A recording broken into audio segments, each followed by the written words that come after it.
are a lot of videos out there that are going to tell you what it's like to live in Colorado, and they're going to touch on things like the weather and local microbreweries. And hey, love that stuff. I'm going to touch on it too, but I'm not going to leave out some of the major things that you've got to know about moving from another state. Things that might not be an issue where you come from, but here could pose a major threat to your family's health or to the longevity of your home. Oh no! Oh no! Oh no! Let's dive right into the big stuff. Today, let's start off by talking about radon. Now, radon is present pretty much everywhere, but you'll find that it is much higher here in Colorado than in a lot of other states. And so because of that, it's something we really keep an eye on. Radon is an invisible gas that comes from the ground up through things like slab joints. Because of that, it's really common in homes that have a large unfinished basement, especially if it's not a walkout, or a large crawl space that doesn't have any vapor barrier to treat it. Now, if you do find high levels of it in your home, the good news is it's pretty easy to mitigate. The first step is going to be to cover that crawl space with vapor barrier and maybe get a dehumidification fan. If levels are high, you're going to need a true radon mitigation system, which is going to require some venting into your home that pipes it up out above your roof line. In this case, you're looking at about $1,000 for the installation of that system, plus you're going to pay per square foot for the vapor barrier. Now, the reason we go through all this trouble is the EPA has linked high levels of radon in a home to the family living there experiencing health complications, including cancer. So for most folks that move into a home that tests high for radon, a radon mitigation system is a non-negotiable. Bentonite is another one of those things that's going to be a problem you find specific to Colorado that you might not find other places. And this is a clay that's found in our soil here. When it gets wet, it expands, and when it dries up, it contracts. And all of that expansion and shrinking eventually can cause issues with your structural foundation. If this cracks or becomes damaged, it can cause big problems down the line. Now, there are a lot of precautions builders are supposed to take here to prevent this from ever wreaking havoc on your home. But sometimes they're not done at all or not done properly, or unfortunately, they just don't hold up. As a full-time professional realtor, it's my job to help you identify these potential problems and connect you with the right inspector or engineer to verify the problem and address the solution. Let's jump back into a little bit of lightheartedness and talk about the weather, because that does matter if you're going to move here. Most people will tell you here that we see 4 true seasons, and I take a little bit of issue with this just because I feel like fall here is so itty bitty and the winter really feels like it spans so long for me. And that's because it can start snowing as early as October and it can continue snowing as late as May. So that would mean the end of October, November, December, January, February, March, April, May. That's a lot of snow and a lot of winter. But even on a super snowy day, it really is true about Colorado that we get so much sunshine.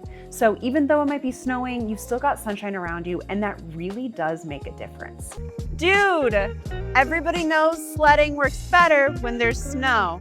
Also, yes, okay, it snows into May, but a lot of May is gonna feel really summery. So if there's one piece of advice I do have for you is if you're one of those people that likes to transition your clothing, like put all of your winter stuff away once summer comes in, I would say as soon as you start to see the nice sunny weather and you're sipping margaritas on the patio, don't put your winter gear away because the next day you might need that beanie. Alongside the weather, you've also probably heard that Colorado gets really dry.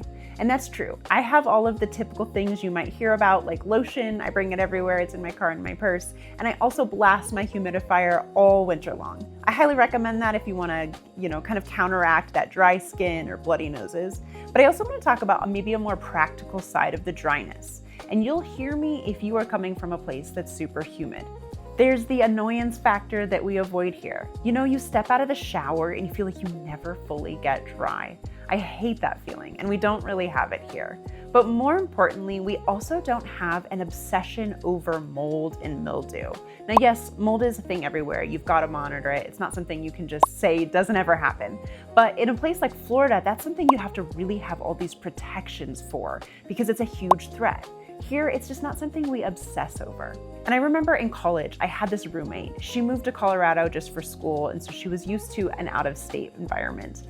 And here in Colorado, she watched me take some damp plates and put them straight from the dishwasher into the cupboard. And I remember her saying, "Megan, you cannot do that. You need to dry those off all the way." And I was just like, why? They're gonna be dry in 5 seconds. I think it's nice to not have to stress about those things, and hey, it means less bugs too. All right, we gotta address the elephant in the room. If you're moving to Colorado, you're gonna notice that we're all poorly dressed.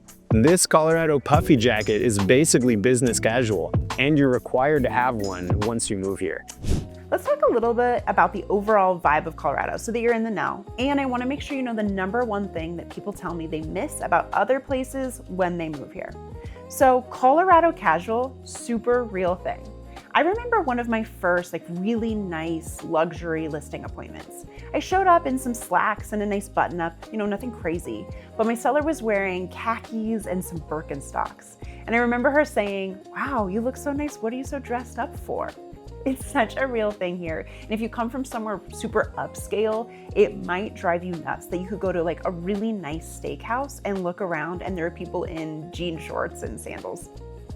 Now, Colorado is a very active lifestyle kind of place. So many people move here for the skiing, hiking, biking, mountain climbing, and they love it. It's so incredible here. It's part of why I love it here. If you're not into any of that stuff, I'm not gonna say you're gonna be completely isolated here. I have several friends who none of that really tickles their fancy. But I will say you're definitely gonna be in the minority here. But if the reason that you're not into any of those outdoor activities is because your favorite outdoor sport is water sports, I will say that is probably, outside of affordability, the #1 reason people tell me they miss where they're from. This is a very landlocked state. We do have lakes. I remember thinking, yeah, what do you mean? We have tons of lakes. And then I saw lakes in other states and realized we have ponds. But we do have some paddle boarding, some rafting, fishing. But as far as your big lakes, big oceans, that is something if you are not willing to give those up, this might not be the place for you. And whether you're hitting up one of our very many amazing local microbreweries or you're hitting the mountains, you've got to have your dog with you. Okay, not everyone, but Colorado's a big dog place and you're going to find a lot of patios that are dog friendly. Usually when people say they're moving to Denver, what they really mean is they're moving to a suburb outside of Denver. So whether you're thinking of living in Denver or one of the neighboring areas, Jake and I are full-time real estate agents, part-time tour guides, and our channel gives you everything you need for Denver living. We do full deep dive tours of neighborhoods nearby, and so please be sure and subscribe so you can be the first to get all of this information. And if you're looking for any of our local insider tips, our Colorado native knowledge, or most importantly, our real estate expert advice and want a planning session or to get inside of homes, you know how to reach us. All of our information is in the description below. We've got a Calendly link where you can schedule an appointment with us and we would love to hear from you.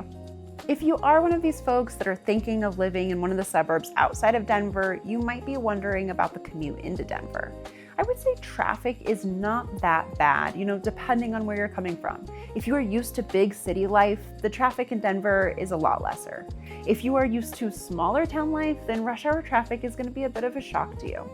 But if you don't have to commute downtown and you're just curious about things to do, you don't have to go into downtown Denver. I love South Broadway for a similar experience without quite the venture. If you're on the north side, Arvada has a great old town, and then Littleton has a great downtown center, or if you're all the way on the south side, Castle Rock downtown is another really cute place with lots of shops and dining.